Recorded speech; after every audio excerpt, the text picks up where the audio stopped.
The Selfish Path to Romance. Download Chapter 1 for free at drkenner.com and at amazon.com. Mike, you're wondering about why your girlfriend broke up with you? Yeah, it's kind of like, it's crazy. Okay, it always feels that way, huh? Yeah. Yeah? We've been dating for about 8 months. Yeah? Maybe 9, something like that. It's a really good relationship. Nothing wrong with the relationship till about 3 weeks ago, and she's been divorced twice, by the way. Okay, how old are you? I'm 27. Okay. And she's 26. Okay, so you're in the same age range. Okay. Yeah. And about 3 weeks ago, she kind of threw up a defensive wall, and she just kind of stopped acting the same. She turned different, and then she broke up with me about 2 days before Christmas. Okay. And even after we broke up, she still tells me she loves me. I go see her still. Okay, so you're trying to make sense of your world. What happened? Because, it's painful enough that someone wants to leave you. It's very painful when it doesn't make sense. Like if another man walked into her life, or maybe one of her exes came back on the scene and said, "Oh my God, I haven't seen you in years and you look so gorgeous and I want to remarry you," or whatever, then it can make sense to you that you know what's happening. But what are you suspecting is going on? What's the main thing you want me to focus on? Well, I don't know. I just feel like it's a protective barrier she's thrown up to, not get close to someone because of what's been done to her from her exes and stuff. And she tells me, she has a wall. She's told me that when we first started dating. Yeah. It's I don't know. I'm just wondering, is there any way I could break down that wall besides through time? I mean, one of the things I did is I'm actually going to drop it off in her mailbox. I made it an ancient made parchment paper and stuff, the whole love letter thing. Yeah. But I was just wondering if there's anything I can do, or am I just no good? Okay. What I'm hearing is that your gut response is to pursue her, to do something very tender and loving and try to help her over the hump, or help her open a door in that wall so she can walk through it. And it's really hard to know what is the proper action to take, Mike, because you don't know what her wall is. Something triggered it. It's right before the holidays.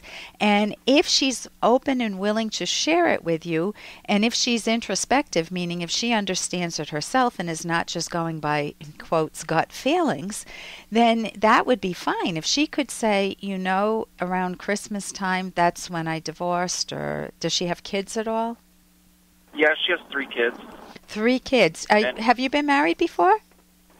Me, no. I'm single, never been married or anything. I'm actually just as close to her kids as I am to her. I still went over Christmas Day and brought them all gifts, and I spent Christmas Eve with them. Okay, what ages are they? They're 8, 6, and 2. Okay, fairly young. There's a question for you, too. I mean, you can reach out to her, but another question is, do you want someone that has this much baggage? Hey, I got to interrupt this because we've got to pay some bills. 30 seconds, that's it. A very quick ad, and then Ellen will be back.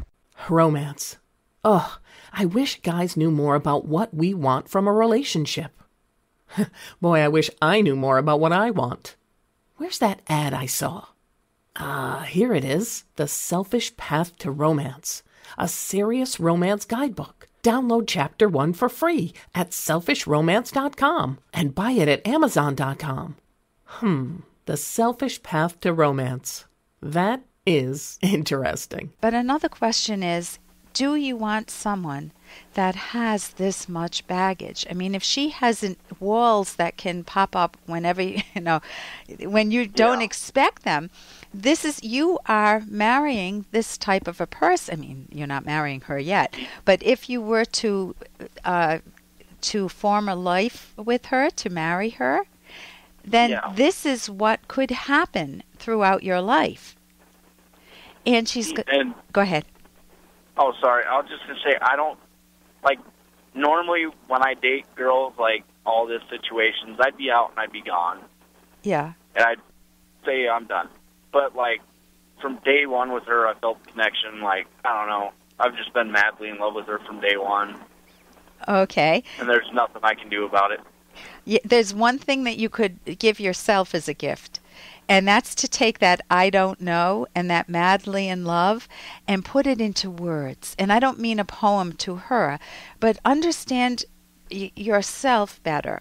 What is it about her that I'm attracted to? What is that I don't know? Is it her looks? Is it her personality? And what about her personality? Is it would be her personality, by far. But you want to get specific. Go ahead. I was going to say, I know exactly what I'm in love with. Okay. Like, I'm in love with her personality. And like, we always have fun together. We do the most random things. She's into what I'm in. Like, we go camping, we go fishing. Everything that she's into, like, I'm into. We're very, very similar down to favorite color. Okay, so then the ball's now in her court. And there's not much you can do about that, except for sometimes you need to back off. There's a pattern called the distancer-pursuer pattern, and the more you pursue her, guess what she might do? Run. She might run. She might distance herself. And what if she's saying she needs more time or more space, or that something's going on? You can put out an invitation. You can say, "Listen, it sounds like you're needing some time. Let me know if that changes. And if you can help me understand it, I would appreciate anything you could tell me, so I don't feel like my world is falling apart and I don't know why. Anything you can tell me as to what the wall is would help me tremendously. And if you want to put a door in that wall and walk through, I'm here and I love you dearly, and you can reach out that way. But to pursue her, you can try giving her the love note. But the problem is, if she's feeling she needs space, what will a love note make her feel? Crowded. Yeah, very good. I like that imagery. It will make her feel crowded. It will make her feel like guilty. Oh my God, I should go back to him. That's not a good emotion to have if you're trying to bring the relationship back together.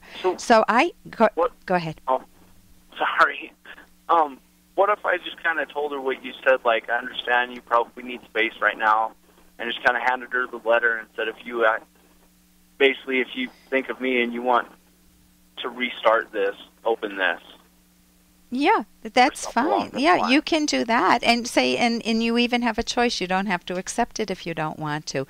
You give her a full choice. Then she won't feel, as you said, crowded. You can also, I've written a book with Dr. Ed Locke. It's called The Selfish Path to Romance, and it's how to cherish one another and how to choose the right partner. The chapters on choosing the right partner would be excellent for you. And you can go to Amazon.com or selfishromance.com. Thank you so much for your call, Mike.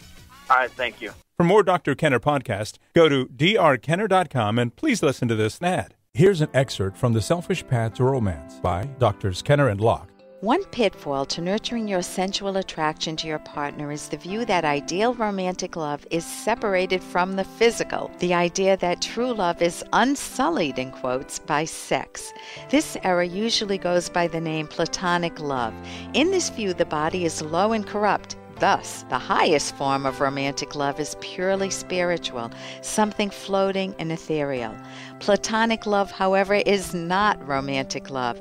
In a truly romantic relationship, you feel sexual desire and you want sexual fulfillment. The platonic notion of love allows you to feel admiration, but damns you for having a, in quotes, degrading sexual response. This view makes you feel ashamed of sexual feelings. This notion of platonic love destroys romantic love. Download Chapter 1 for free at drkenner.com and at amazon.com.